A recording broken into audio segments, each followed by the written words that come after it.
are you? Doing fine, doing fine. I love your man cave. Thank you, thank you, thank you. So what have you been doing during COVID? Lots of gardening and At the very beginning, you had like super quarantine. So tell us about that real quick, and then we'll talk about what your day looks like today. well, super quarantine was because I was, like many people, kind of complacent at the very beginning, and I had a brand new granddaughter had been born, so I did a road trip back then in February, March to go to see her in St. Louis, and then I went to D.C. for the funeral of the wife of an old friend of mine, and that was at Arlington. So when I sent messages and photos with Rainey seeing that, she went, so when I returned, I was down here in the man cave for almost 14 days with having tray service with my meals on the staircase. Where are you from? Being a typical military person, I am from so many places. Working backwards, as I was joking with you, it was New Orleans, then Washington, D.C., Alexandria, Virginia area, then go to St. Louis and work back to Bakersfield, California, Cincinnati, Ohio, Norfolk, Nebraska, Kansas City, Missouri, Germany, Kansas City, Missouri. So how did you get to Little Rock? The Little Rock part was because my late wife, Ann, I married her in '97, just before I retired from the Army. And she was working for HUD out of Jackson, Mississippi. After I retired, I followed her down to Jackson. By that point, she'd already been promoted to New Orleans. So we went down to New Orleans. We were there for 2 years and then came up here. Then that's what led you to St. James, is that right? Right. Well, the Community of Hope thing started it. And then as usual, we had one of those June, July changes in senior pastors in Maumelle. Fighting the rush hour traffic to do choir was a real headache. How did you get into music? Have you done that all your life? Pretty much. I mean, it started really, like I said, in junior high school with being a drummer and percussionist. And luckily back then in junior high, I could do both band and choral.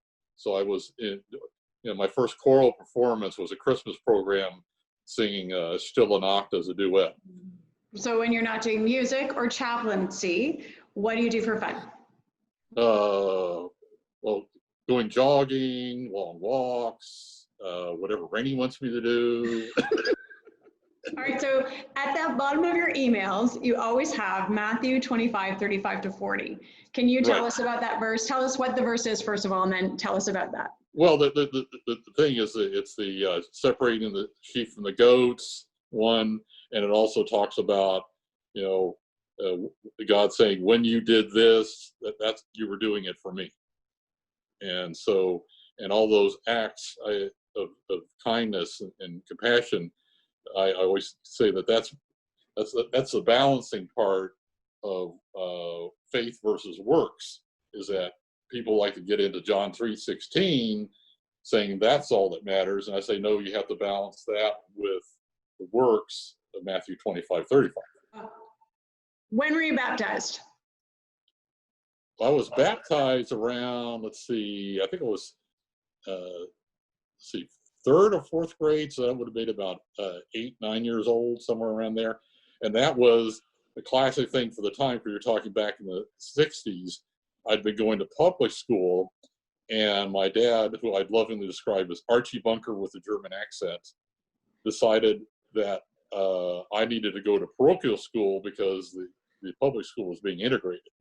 So both my cousin and I, who's about 6 months older than me, were baptized at the same time into the Catholic Church so we could go to parochial school. Very good. So I understand you were an altar boy? Yes. Yes. Choir robes are very old hat to me. I think I even posted one of the pictures of me in a choir robe from back then. Favorite food and beverage? Well, the favorite food is my wife's goulash with spätzle. Oh, Love it. And beverage? Of course, dark German beer. If you had unlimited funds, unlimited time, unlimited health, resources, whatever, what would you do? Well, the only things that are left, Rainey and I would jointly like to go to Hawaii, and because other than Michigan, that's the only state I haven't been to. Personally, I like to do the Camino de Santiago, which is that way of St. James, that either coming down through France or up through Spain from Madrid to go to that shrine. What's the biggest thing you've missed during this COVID? That would be my time as a volunteer chaplain at the Cancer Center at UAMS. Well, thanks for doing this with me. It's been so nice to see you. You too.